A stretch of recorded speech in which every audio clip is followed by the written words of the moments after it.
OBC नेते प्रकाश शेंडगे हे मुख्यमंत्र्यांच्या भेटीला गेलेले आहेत। ओबीसी आरक्षणाबाबत चर्चा होणार असल्याची माहिती समोर येते। ओबीसींना सुद्धा आंदोलनाची परवानगी देण्याची मागणी करणार असल्याचं कळतंय। 20 जानेवारीला ओबीसींकडून सुद्धा आंदोलनाची हाक देण्यात आलेली आहे आणि याच पार्श्वभूमीवरती या भेटीकडे पाहिलं जात आहे। तर महत्त्वाची घडामोड आपल्या समोर येते। विक्रांत शिंदे या क्षणाला आपल्या सोबत आहेत, त्यांच्याकडून अधिकची माहिती घेऊयात। विक्रांत, भेटीला प्रकाश शेंडगे पोहोचलेले आहेत। साधारणपणे किती वेळापासून ही भेट सुरू झाली आहे, काय मुद्दे आहेत, काय अधिकची माहिती मिळू शकते?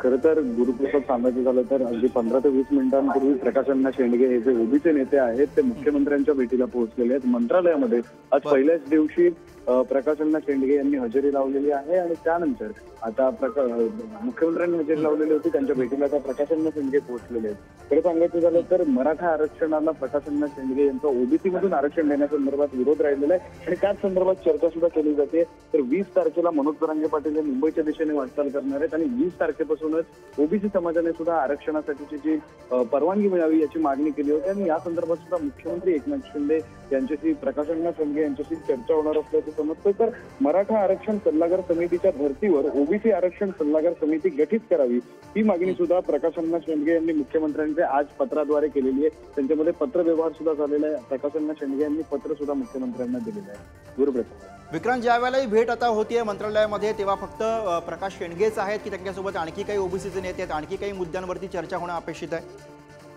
केवळ प्रकाश अण्णा शेंडगे हे एकमेव नेते आहेत ओबीसीचे जे आता मुख्यमंत्र्यांना भेटण्यासाठी आलेले आहेत। प्रकाश अण्णा शेंडगे आणि मुख्यमंत्री यांच्यामध्ये आता भेट सुरू आहे आणि त्यांच्यामध्ये ज्या मुद्द्यांवर चर्चा होऊ शकते ते मुद्दे म्हणजे मराठा आरक्षणाचा जो विषय आहे, ओबीसी मधून आरक्षण नको या विषयावर चर्चा होणार आहे। तसंच मनोज जरांगे पाटील यांच्या आंदोलनाच्या पार्श्वभूमीवर ओबीसी समाजाला सुद्धा आरक्षण आंदोलन करण्याची परवानगी मिळावी अशी मागणी त्यांनी मागेच केली होती। त्याच विषयावर पुन्हा एकदा मुख्यमंत्री यांच्याशी चर्चा करणार आहेत। तर समिती गठीत करण्यासंदर्भात सुद्धा त्यांनी जे पत्र आहे ते मुख्यमंत्री एकनाथ शिंदे यांना या भेटीमध्ये दिल्याचं समजतं।